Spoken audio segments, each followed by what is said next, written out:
¿Qué tal? Mi nombre es Sergio Ortega y les voy a hablar acerca de la fotografía documental y la fotografía humanista.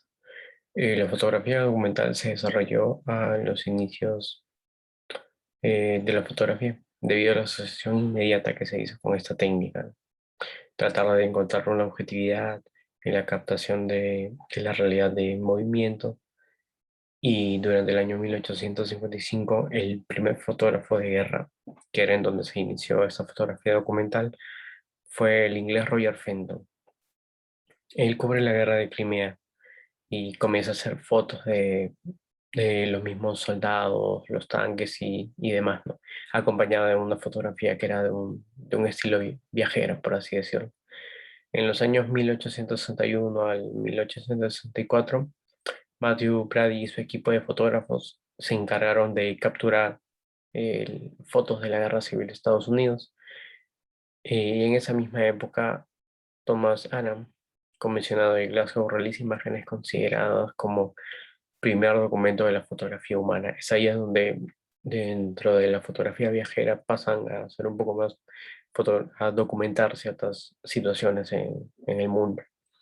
Luego en 1895, Edward se encargó de hacer su primer retrato a través del Princess Angeline, una anciana hija del jefe de Seattle que vivía precariamente. Luego, en el siguiente año, 1896, logró vencer la desconfianza de los Blackfoot, que eran una especie de indios americanos. Entonces obtuvo ese permiso para fotografiar el campamento y presenciar rituales sagrados de ellos y de su tribuno. Esta experiencia le sirvió mucho para los proyectos que iba a tener a lo largo de su vida sobre los apaches y los navajas, como parte de una fotografía. Luego, para fines del siglo XIX e inicios del siglo XX, destacan fotógrafos como Jacob Riis y Lewis Hine, considerados como los padres de la fotografía documental.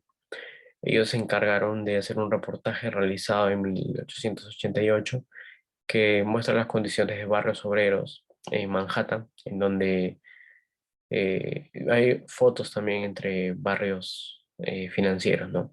Gracias a la invención del flash, Jacob Riis pudo adentrarse un poco a la vida nocturna de marginales, por así decirlo. Un dato muy curioso es que Jacob Riis, en una de estas pruebas de fotografía nocturna, provocó un incendio al usar un flash con un material muy potente. Dorothea Lange fue una influyente fotoperiodista documental estadounidense. Fue conocida por la obra de la Gran Depresión para la Oficina de la Administración de Seguridad Agraria. Los fotógrafos humanistas de Lange, las fotografías humanistas de Lange hablaban de las consecuencias de la Gran Depresión en la que convivieron estos periodistas, ¿no? Y en donde también empezaron un poco de lo que era el fotoperiodismo mundial.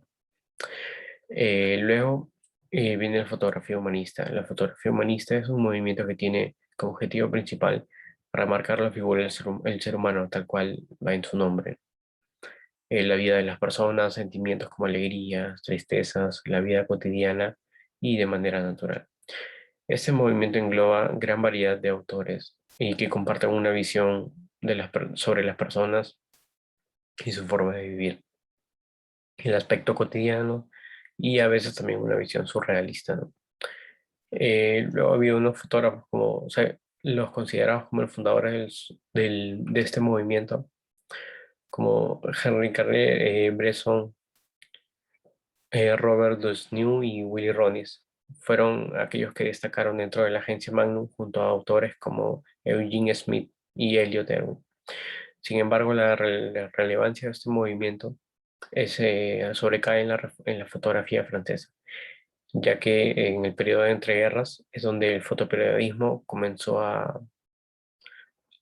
trabajar un poco más en ello, a conseguir más material.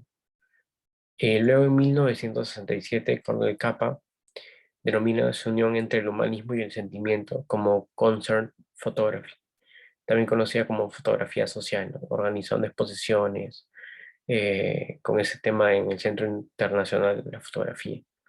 Y entre los fotógrafos que continuaban en esa línea de, en la unión de humanismo y sentimiento está el fotógrafo que es bastante conocido, Sebastião Salgado y Steve McCurry.